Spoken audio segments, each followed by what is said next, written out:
মাঝরাতে জেরিনের স্বামীর আপন ছোট ভাই সোহান ও জেরিন অনেকটা মধুর সম্পর্ক পার করছে। দেখে মনে হচ্ছে না জেরিন স্বইচ্ছা এসব করছে। চলছে এক দুর্দান্ত প্রীতি ম্যাচ। সোহান যেন তার ভাবি জেরিনকে ফ্রি কিকে গোল করছে। গোলকিপারের হাত পা থাকতেও যেন তার সবকিছু বেঁধে দিয়েছে। জেরিন গোলকিপার হয়েও চেষ্টা করতে পারছে না তার দেবর সোহানের গোল আটকাতে। কিন্তু কেন? জেরিন এবার গোল ঠেকাতে উঠে বলল, প্লিজ আপনি আমাকে ছাড়ুন না, আমি সহ্য করতে পারছি না। সোহান বলল, কি করতাম বলেন ভাবি, আমার যে বেশ ভালো লাগছিল। সত্যি বলছি ভাবি, জীবনে এতটা আনন্দের মুহূর্ত আসবে ভাবিনি। আপনার সবকিছু একদম নিখুঁত। আপনার নাওটা চালিয়ে বেশ মজা পাচ্ছি গো। জেরিন বলল, চুপ করেন, জানি না আল্লাহ কোন পাপের ফসল হিসাবে আমাকে এখানে বউ করে পাঠিয়েছে।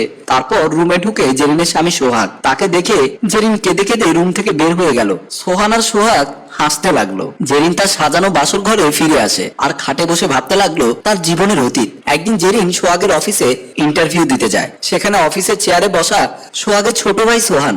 জেরিন যেই না গিয়ে পাশের চেয়ারে বসলো, তখনই সোহানের নজর পড়ে জেরিনের বুকের উপর। সোহানের কুনজর দেখে জেরিন গলা ঝাঁকা দিয়ে বলে, স্যার এই ফাইলে আমার সব ডকুমেন্ট ও সার্টিফিকেট আছে। সোহান সাহেব জেরিনের হাতটা ধরে আর বলে, আরে তোমার এসব লাগবে না, তুমি কোনো কিছুই ছাড়া কালকে থেকে অফিসে চলে আসবে, তবে আমার দিকটা একটু খেয়াল রাখবে। এমন সময় অফিসে ঢুকতেই সবকিছু নজরে পড়ে সোহানের বড় ভাই সোহাগের। তিনি ভেতরে ঢুকে বলল, বাহ, তাহলে এই বিষয়।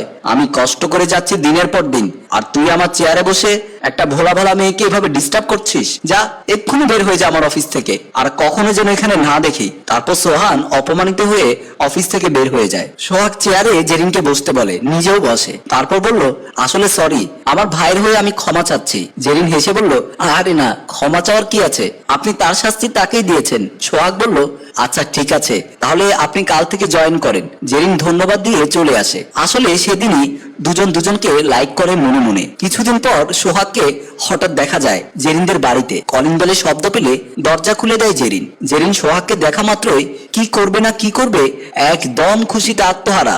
অবাক হয়ে বলল, স্যার আপনি? সোহাগ বলল, কুল জেরিন, কুল, এত বিস্মিত হওয়ার কি আছে, আমি কি তোমাদের বাড়িতে আসতে পারি না? জেরিন বলল, কেন নয় স্যার, আসুন, ভেতরে আসুন। তারপর ড্রয়িং রুমের সোফাতে বসে দুজনে। মা, ও মা, দেখো না কে এসেছে। তারপর জেরিনের মা আসে। সোহাগ দাঁড়িয়ে সালাম দিতেই দাঁড়িয়ে যায়। জেরিনের মা বলে, বাবা বসো, আসতে কোনো সমস্যা হয়নি তো বাবা? জেরিন তার ছোট বোনকে ডেকে বলে, পায়েল, এই পায়েল। পায়েল আসলে জেরিন বলে, স্যার ও আমার ছোট বোন পায়েল। পায়েল সোহাগকে সালাম দেয়। মা বলল, পায়েল যা তো, চা নিয়ে আয়। পায়েল চলে গেল চা আনতে। সোহাগ বলল, আসলে আন্টি আমি একটা জরুরি কথা বলতে এসেছি। মা বলল, বাবা শুনছি, বলো। এর ভেতর পায়েল চা এনে সবাইকে দেয়। জেরিন বলল, কি বলবেন বলছেন যে মাকে? সোহাগ বলল, ও হ্যাঁ মা, আপনার আপত্তি না থাকলে আমি জেরিনকে আমার ঘরের লক্ষ্মী করে নিয়ে যেতে চাই। জেরিন বেশ লজ্জা পায়। মা বলল, বাবা এটা তো আমাদের জন্য সুখবর, কিন্তু এটা কিভাবে সম্ভব? কোথায় তোমরা আর কোথায় আমরা? সোহাগ বলল, এটা কেমন কথা? তার মানে আপনি আমাকে ছেলে হিসাবে দেখতে পারেন না? মা বলল, ছি বাবা, এমন কথা বলে না। সোহাগ বলল, তাহলে আপনি জেরিনকে আমার হাতে তুলে দিচ্ছেন তো মা? মা বলল, আমার মেয়েটা কি বলে তাও তো জানতে হবে। বলতেই জেরিন বলল, মা আমি তোমার কথার বাইরে যাব না। মা বলল, আচ্ছা ঠিক আছে বাবা, কোনো শুভ দিন দেখে বিয়ের দিন ধার্য করো, আমার জেরিনকে বউ করে নিয়ে যাবে। সোহাগ বলল, তাহলে ঠিক আছে মা, আজ আমি আসি, সবকিছু ঠিক করে আপনাকে খবর দেব।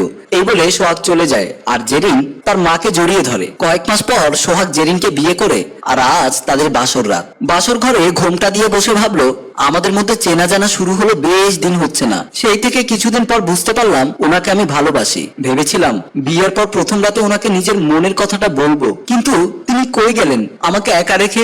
ভাবতে ভাবতে গলায় কাঁচ দিয়ে রুমে আসে সোহাগ। কাছে বসতে না বসতেই জেরিনের হাত ধরে বলে, চলো তোমাকে একটা সারপ্রাইজ দেব, সুন্দর করে রেডি হয়ে নাও। জেরিন অবাক হয়ে আছে, কিছুই বোঝে না, ভয়ে ভয়ে বলে, কই যাব? সোহাগ বলল, আমার ছোট ভাইয়ের রুমে, চলো ওঠো। জেরিনকে রুমের বের করে ছোট ভাইয়ের সোহানের রুমের দরজার সামনে নিয়ে যায়। দরজার কাছে এসে নক করলো, এই সোহান দরজা খোল। বেচারে জেরিন কি করবে ভেবে পায় না। তার হাত পা থর থর করে কাঁপছে, মাথায় কিছু আসছে না, কি করবে? দরজা খুলতে প্রথমে সোহান জেরিনকে দেখে একটা শয়তানি হাসি দেয়। তারপর জেরিনের হাত ধরে বলে, আসো সুন্দরী, আন দিয়ে রুমে ঢুকিয়ে দরজা লাগিয়ে দেয়। জেরিন বেশ কান্না করে আর বলে, দরজা খোলো সোহাগ, দরজা খোলো।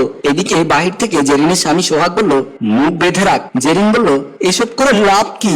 উপাস থেকে বলল, এসবের দরকার আছে জেরিন, তোমাকে আমি খুব ভালোবাসি, কিন্তু একটা সন্তান আমার চাই। আমার সব কিছু আছে, টাকা পয়সা মান সম্মান ধন দৌলত সব আছে, কিন্তু এসব কিছু ভোগ করার জন্য তো একটা সন্তান আমার চাই। আমি বাবা হতে পারবো না তো কি হয়েছে, আমার ভাই তো আছে। সোহানের শরীরে আমার বংশের রক্তই বইছে, তাই ও পারবে আমাকে সন্তান দিতে। জানি তোমার কষ্ট হবে, কিন্তু আমার কিচ্ছুই করার নেই। আমার জন্য একটু কষ্ট সহ্য করো প্লিজ জেরিন। তারপর তিনি হাসতে থাকেন। বাস্তবতা, মনে মনে বলল সোহাগ, আমি তো তোমাকে চোখ বন্ধ করে অন্ধের মতন বিশ্বাস করেছিলাম, কিন্তু তুমি আজ কেন এমন করলে? আমি বাকি জন্মেও এটা কিভাবে ভুলবো? তোমাকে ক্ষমা করব না আমি। সম্মানিত ভিউয়ার্স, আমি হাসিম রাজু। গল্পের যে সোহাগ ও সোহান ছিল তারা আপন ভাই নয়, তারা দুজন দুই মায়ের সন্তান। আসলে কোনো মানুষকে উপরে দেখলে বোঝা যায় না তার ভেতরে কেমন। তাই কোনো কিছু না জেনে না শুনে মেয়েকে টাকাওয়ালা অমানুষের হাতে তুলে দেবেন না। মানুষ কতটা নিকৃষ্ট হলে এমনটা আচরণ করতে পারে।